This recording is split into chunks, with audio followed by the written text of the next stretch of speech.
¿Lo tenemos ya con nosotros? Sí, ahí está, estimado Héctor. ¿Cómo te va? Hola, Gusto Raúl. saludarte. El gusto es mío. Yo también esperaba mucho poder conversar contigo. Cada vez se vuelve más entretenido lo que está pasando en la sociedad y es mucho más entretenido comentarlo y conversar de estos temas, incluyendo lo que pasó en Argentina, que le podríamos dar un toque también, porque es bien particular lo que pasó en Argentina. Oye, partemos con Argentina, después nos sorprendemos con las cosas que nos pasan a nosotros también. Bueno, lo de Argentina es sintomático de cómo los populismos, mira lo que te voy a decir, los populismos se infiltran en las sociedades que parecen muy cultas, muy democráticas, pero que realmente los llevan a catástrofe. Tú sabes que Argentina está en este minuto recién con menos de un tercio, cerca del 30% de su población recién vacunada con la primera dosis. Un 30%. Tuvo la cuarentena más larga del mundo. Mira, yo creo que hay que repetirlo. Un 30% vacunados con la primera dosis. Ahí vamos. Con la primera dosis. Sí. Ahí van recién los argentinos. Tienen un 60% de pobreza gracias a la cuarentena más larga del mundo, un 54% de inflación. Aquí estamos muy asustados por un porcentaje pequeño que ha ido subiendo la inflación, imagínate. Y ayer el gobierno, después de haber perdido las PASO, que las comentamos hace una semana, las elecciones primarias, porque ellos tienen elecciones ahora en noviembre, ayer decretaron el fin, por ley, decretaron el fin de la pandemia. Eliminaron los barbijos, eliminaron todas las restricciones, volvió el fútbol, se pueden abrir el comercio, se abrió todo, se acabó la cuarentena y se acabó la pandemia en Argentina por un decreto, por una ley, digamos, del gobierno del presidente Fernández, que está desesperado por tratar de obtener los votos para poder ser reelegido, o más bien, para ganar las elecciones, no reelección, sino para ganar la parlamentaria y mantenerse en el poder. Eso te habla del populismo intrínseco que desafortunadamente se ha ido infiltrando en las sociedades latinoamericanas, pero en el caso más evidente es Argentina, y ahí tenemos un ejemplo que no deberíamos imitar. Oye, ¿sabes? Anoche cuando estaba mirando el noticiero y veía eso, dije, pero enloquecieron, ¿cómo paran el fútbol en las calles sin barbijo, sin nada? Cada uno hace lo que quiere. Se terminó, yo dije, esto me suena, se terminó el problema del coronavirus, pero uno lo dice, tienen cifras muy altas, no, impresentable todo lo que les pasa. Absolutamente, y lo que puede pasar si es que el rebrote se da en Argentina podría ser catastrófico. Ojalá no pase eso por las personas, por los habitantes de Argentina.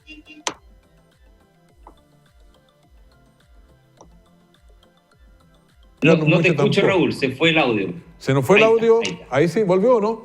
Ahora sí. Ahora sí. Ahí. Oye, te decía que no admiramos lo que pasa para el lado allá, pero para el lado acá. Ahora, ¿cómo explico lo de París? No sé te preguntarte, porque es un tipo que uno lo ve inteligente, pero lo que se dice y él no lo desmiente, 200 millones a los hijos, la pensión alimenticia, está viviendo en el extranjero, pero no dice, lo entrevistan, no dice si es cierto o no. Entonces, ¿pero cómo pretende ser presidente de Chile? Ahora las encuestas ni figura, entonces, no sé, no entiendo ahí.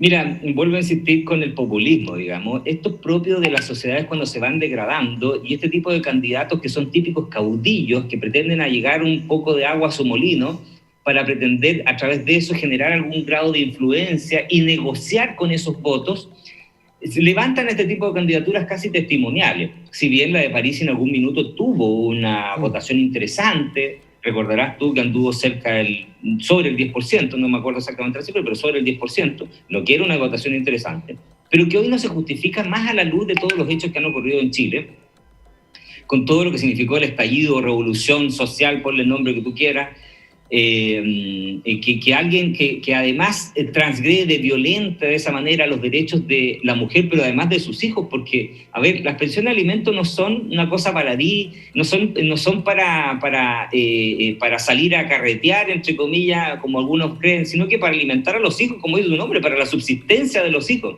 Entonces una persona que además demuestra tener un patrimonio tan alto en Estados Unidos, hablaba de que tenía propiedades, depósitos, etcétera, que no pague su pensión de alimentos es impresentable, más aún cuando pretende ser y dirigir los destinos de todos los chilenos. Es absolutamente impresentable. Yo creo que esto no tiene nombre, digamos, y esto definitivamente mata una elección, digamos, que ya había nacido con bastante olor o tufillo a muerto, pero que ya definitivamente con esto se acaba, digamos.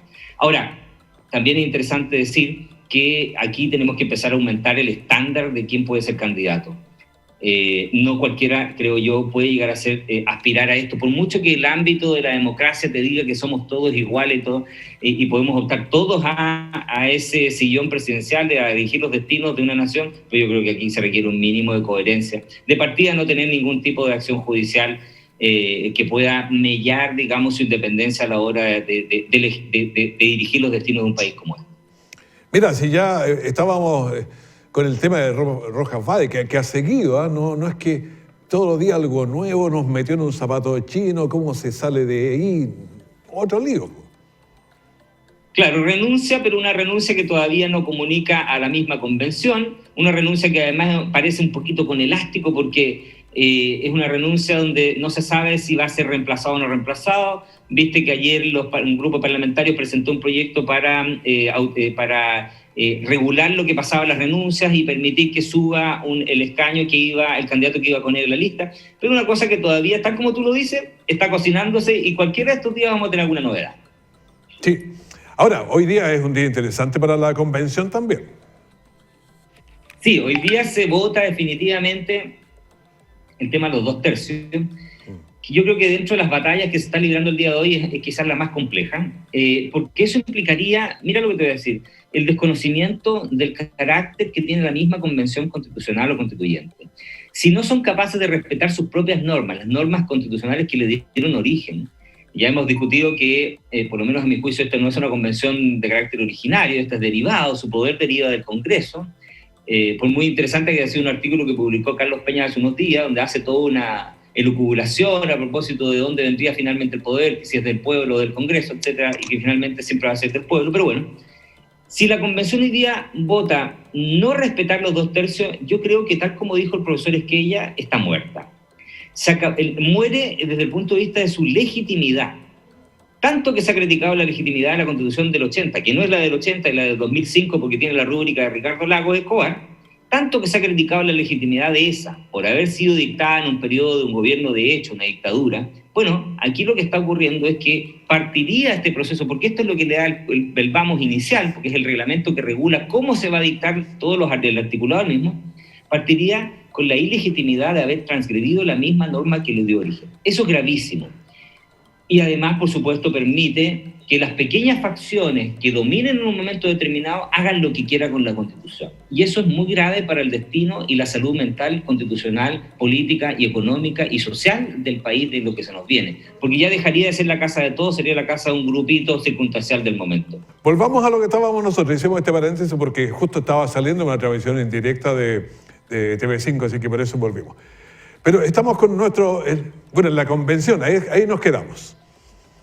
Claro, lo que te decía finalmente es que si esto se llega a aprobar y se modifica el quórum de los 2 tercios por 3/5, como ha planteado el Partido Comunista, o incluso a mayoría simple, la verdad es que yo adscribo lo que dijo el académico Esquella, el profesor Esquella, Agustín Esquella, es que la convención se termina, se muere desde el punto de vista de su legitimidad de origen, digamos, porque transgrede sus propias normas que le dieron origen. Ya no sería la casa de todos, sería la casa de un grupo particular de la contingencia, formado por la contingencia, y es muy difícil cimentar algo que moralmente, éticamente tenga consonancia con la voluntad de las personas cuando es pasajera.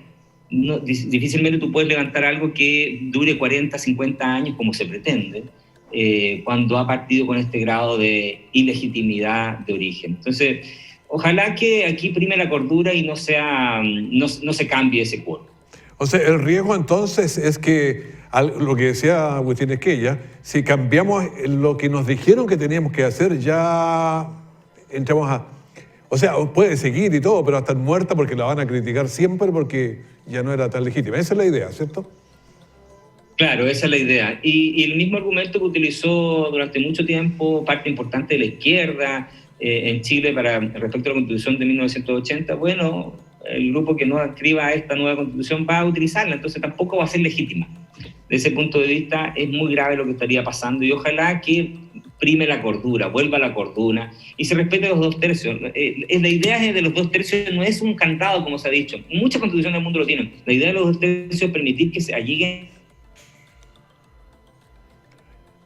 Algo nos pasó ahí, se nos quedó pegada la internet. cosas que suelen pasar, pero estamos conversando en estos instantes con Héctor Hernández, que nos está contando de estas situaciones que, si esperamos vuelve, si no vuelve, ahí llegamos. Ahí. Sí, estamos de vuelta. Bueno, sé que estamos escuchando a Héctor Hernández, abogado, académico, que sobre la legitimidad, ese es el tema que es difícil. Así es. Uno de los temas. Hay otro tema interesante también el día de hoy, tan complejo como este, y que también lo hemos conversado, que es la votación del cuarto retiro en la Cámara de Diputados, con dos indicaciones relevantes. Una, la que planteó Boric, el candidato a presidente de la República, que sería fijar un impuesto a las rentas superiores a 2.650.000 pesos, y que esas pagaran un impuesto pues si es que hacen retiro. Y la segunda es si es que se va a permitir que también retiren las rentas vitalicias. Es un tema muy complejo ese, sobre todo porque ya las rentas vitalicias, las compañías internacionales sentadas fundamentalmente en Estados Unidos están planteando demandar al Estado chileno, porque aquellos contratos no permiten de ninguna manera aquello. Entonces esas dos indicaciones se van a discutir. Aparentemente estarían los votos, porque el gobierno pidió suma urgencia en la discusión de este proyecto, por eso se ve el día de hoy. Aparentemente estarían los votos para rechazar el cuarto retiro. Pero eso no indica que esta discusión se vaya a acabar, porque puede haber un nuevo intento de otro retiro, y además hay que pasar al Senado, donde todavía hay que volver a convencer a muchos parlamentarios de lo nefasto que es esta política pública. Hemos conversado tanto ya sobre lo mismo. La inflación es parte de eso. Y las pensiones de los jubilados ya están bajando. Yo te contaba el otro día en radio cómo ya hay casos de personas que ya les ha bajado la pensión. Claro, ese es el problema. Rentas vitalicias, por ejemplo, la persona tenía cierto dinero, lo iba a manejar por tantos años, pero si lo baja, le baja automáticamente en el próximo mes, le baja la pensión. Y a las personas que tenían, y a los demás que también tenían sus dineros en la AFP, en los fondos respectivos comunes y corrientes, también ya bajó, ¿cierto? Ya no es una cuestión teórica, ya bajó. Es cosa que usted empieza a consultar con sus parientes que son jubilados y le pregunte si la pensión la ha subido o la ha bajado a propósito de los retiros. Y le aseguro que todos le van a decir que la ha bajado. Entonces ya tenemos las consecuencias de esto. Los políticos han sido muy irresponsables, izquierda y derecha, porque he sumado los dos bandos, en hacer como que da lo mismo total que el Estado paga Moya más adelante. Pero Moya, así como están las proyecciones, el próximo año se nos viene una crisis galopante, con inflación que está subiendo, se van a terminar los subsidios, muchos de ellos, no porque no se puede mantener porque queremos ahorrar la plata, sino porque no va a haber plata. Ese es el tema. Muchos de estos subsidios van a tener que hacerse con empréstitos o con préstamos. Y ya el Estado chileno, al empezar ahora a dar sus, fundamentos económicos y sus indicadores, va a ocurrir que los créditos sean más caros. Ya subieron. De hecho, un banco ya nos sacó de la lista de los países objetos a crédito internacional con tasas de interés bajas. Nuestra calificación de riesgo va a subir. O sea, son tantas las consecuencias, y los políticos lo saben y siguen haciéndolo, que es la irresponsabilidad supina. ¿Sabes lo que pasa con muchos políticos que están pensando en la encuesta? ¿Qué es lo que dice la encuesta? Entonces, me baja y ya, da lo mismo. Ese es el problema del populismo. Y ahí está cayendo gente de izquierda y de derecha. Ese es el problema. Así es, de todo. Están mirando las elecciones, y por eso es tan relevante lo que dijo Sichel, por mucho que se le haya criticado, porque lo que uno espera de un estadista es eso. Aparentemente Boric en un principio, sumándose a esta aura estadista, digamos, lo planteó bien. Él dijo que estaba en contra del cuarto retiro. Pero aparentemente, vuelvo a insistir, el Partido Comunista ha sido más fuerte y le ha obligado a estar con el cuarto retiro, y él trató de meterle esta cuña de, pero apliquémosle un impuesto, que la verdad que no es nada, digamos, porque la plata se saca igual, digamos, y lo que pagarían sería un 10% de 2 millones y algo. El que tiene ese superior son 260.000 pesos, o sea, no inciden absolutamente en nada, digamos. Es tan bajo que da lo mismo, lo pagan igual, digamos, la gente. Entonces, uno esperaría de los políticos algo más de seriedad por el futuro de Chile, porque en lo inmediato, hoy día, sí, todo parece súper bien, digamos. Saquemos la plata, total, adelante paga Moya, y quizás ellos ya no van a ser parlamentarios, ni diputados, ni senadores, o finalmente ninguno de ellos termina siendo presidente de la República, y es otro. Entonces, que pague el valor de lo que consumimos en este carrete, perdona que utilice esta expresión, en esta fiesta, Moya, el siguiente. Y ahora, sigamos bailando. Héctor, esperaba este momento para conversar y ver lo que pasa en Argentina, lo que pasa en Chile. Así que muchísimas gracias, que estés muy bien. Oye, solo lo último para terminar. Hoy día es el debate. No está Parisi porque está en Estados Unidos. Si llega, tiene arraigo, no puede salir. Y tampoco está Meo, que también está en el extranjero. Entonces, hoy día vamos a ver. Ahí no te... Pero hoy día vamos a tener un debate muy interesante y vamos a ver cómo se proyectan los lineamientos de cada uno. Proboste hay que mirarla con mucha atención para ver para dónde va, derecha o izquierda. Y vamos a ver si sigue siendo fuerte en su planteamiento Sichel y si Boric manifiesta ese olor a estadista que le permita llegar más votos. Claro, sí, es que Proboste tenés que moverse o para la derecha o para la izquierda, porque ahí como está no tiene votos, va a tener que buscar para allá o para acá, y eso hay que ver para dónde va a irse. Así es, y eso es lo que vamos a observar hoy día. Atento. Un gusto, Raúl, como y siempre. Ahí lo conversamos.